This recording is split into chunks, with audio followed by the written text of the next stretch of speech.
Olá, não creio que você voltou. Então bora lá, meu nome é Luciano Alves e nesse episódio, que é o quarto da série Laicidade de Estado e o primeiro sobre liberdade religiosa, vamos falar um pouco disso que não tem somente a ver com o direito de ter fé religiosa, mas também o direito de mudar de religião, de não ter religião e também de não ter qualquer crença no sobrenatural. E vamos ver também a relação disso com o Estado e os direitos humanos. Vamos começar trazendo um panorama histórico ocidental muito rápido para a gente compreender que a liberdade religiosa é algo bastante complexo e que precisou de séculos para que hoje a gente possa afirmar que temos o direito de acreditar, de não acreditar, de seguir ou não seguir divindades, religiões vinculadas a essas divindades ou qualquer manifestação sobrenatural. Eu vou deixar para tratar da liberdade religiosa no Brasil no próximo episódio dessa série, até para que a gente possa conhecer antes, neste episódio no caso, um pouco do pano de fundo histórico que vai explicar a situação que nós estamos hoje. A liberdade religiosa, também chamada de liberdade de crença, tem relação direta com a liberdade de consciência, que é um tema que a gente já tratou aqui no canal, nesta série sobre laicidade de Estado. Eu vou deixar um link para a playlist aqui na descrição desse episódio. E essa amarração, com a liberdade de consciência tem uma relação direta com a forma que cada sociedade tratou ou trata a religião dentro e fora do Estado. Então vamos trazer alguns pontos importantes na história para compreendermos de início a cultura religiosa como elemento de controle político. Falar de liberdade religiosa é partir do princípio de que, no mínimo, se deve ter tolerância com as diversas expressões religiosas na nossa convivência social. Então, as religiões que eram compreendidas antigamente como definidoras das características individuais e também de um povo, entraram no pacote de misturas e trocas culturais que aconteceram em diversos cantos do mundo. Tudo isso impulsionado por relações econômicas que implicavam as pessoas e grupos a viajarem, a se deslocarem e até migrarem de território. E também por questões políticas, como guerras e anexação desses territórios. Então, a questão era sempre a seguinte: o poder vigente em um território vai tolerar as manifestações religiosas diferentes dos que têm esse poder nas mãos? E se vai tolerar, de que forma isso vai ser feito? E já agradecendo a você por me tolerar até agora, quero pedir licença para entrar com o bloco do SIAC aqui no canal. Pois é, gente, vocês sabem, Curtir, se inscrever no canal, ativar o sininho e compartilhar os episódios são tarefas importantes que você pode fazer para me ajudar a construir um conteúdo legal aqui para todo mundo. Então já pode ir curtindo esse episódio, por favor, hein? E se prepare para escrever um comentário dizendo se você concorda, se o termo tolerância é o melhor a ser usado para lidar com questões que envolvem relacionamentos entre pessoas diferentes. E para iniciar essa discussão, é importante trazer aqui alguns aspectos que moldaram as relações do poder político com a religiosidade da população.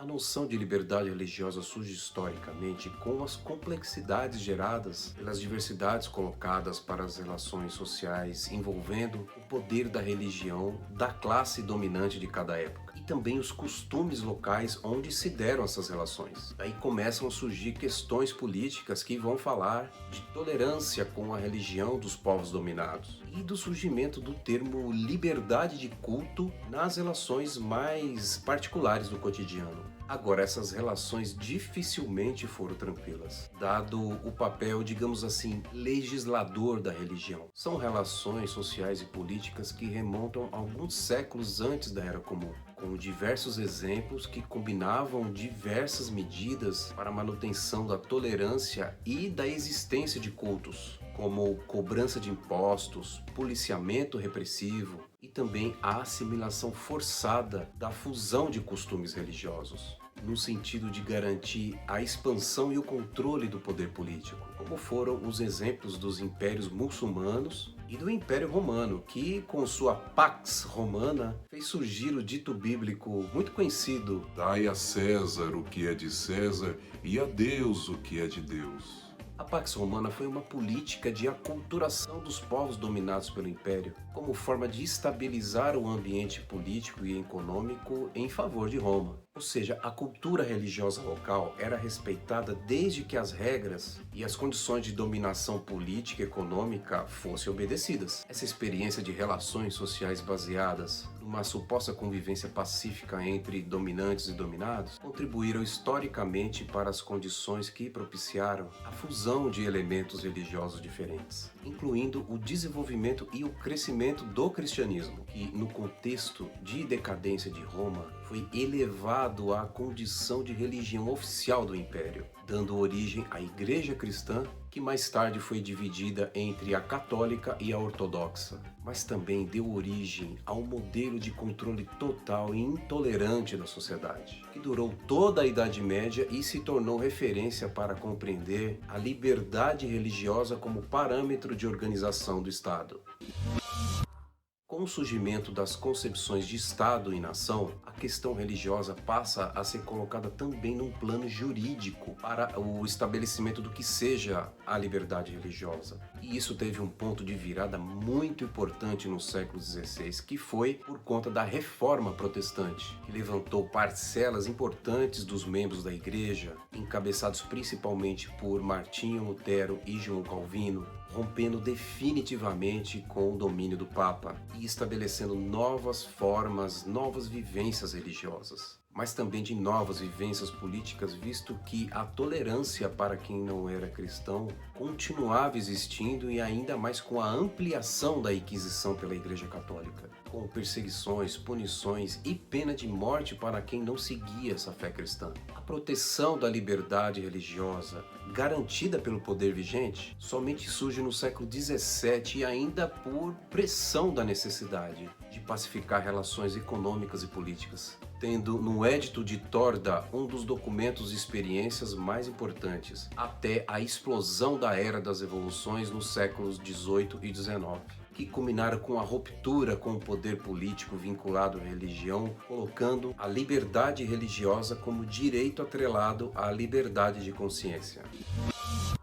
As revoluções francesa, inglesa, americana e a russa, também no início do século XX, estabeleceram a separação total entre o Estado e a religião. Mas vamos deixar para tratar dessa questão da separação do Estado e religião nos últimos episódios dessa série, porque para essa discussão é necessário trazer um pouco da importância da localização da liberdade religiosa como derivação da liberdade de consciência, principalmente com as influências da Renascença, do Iluminismo, do liberalismo e também do socialismo. A reconfiguração do mundo de então contou com a noção de liberdade individual atrelada ao desenvolvimento da sociedade, sob a organização das repúblicas modernas que a gente conhece até hoje, mas completamente desatrelada da religião como base jurídica desse novo Estado. Essas premissas ampliaram o conceito de liberdade religiosa, incluindo toda e qualquer conduta individual relacionada à religião ou a ausência dela na vida social,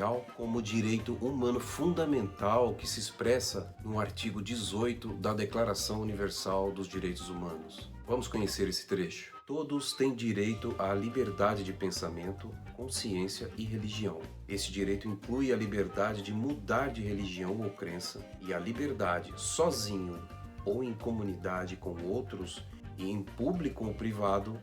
de manifestar sua religião ou crença no ensino, na prática, no culto e na observância. Obviamente que nós não chegamos a esses termos de forma pacífica. Muito pelo contrário, com o surgimento do capitalismo e o desenvolvimento das suas profundas contradições, a invenção do que a gente conhece como Estado laico não ficou ausente da reação católica no início do século XX, contribuindo com o estouro de 2 guerras mundiais e com as esdrúxulas criações do Estado do Vaticano e o chamado Estado de Israel, demonstrando que, na verdade, a narrativa da liberdade religiosa nunca se desprendeu totalmente dos interesses políticos e econômicos, até porque todas essas ações são derivadas de capacidades e relações exclusivamente humanas que perpassam entre si, principalmente a luta de classes, que sempre estará presente em qualquer iniciativa social de revolução.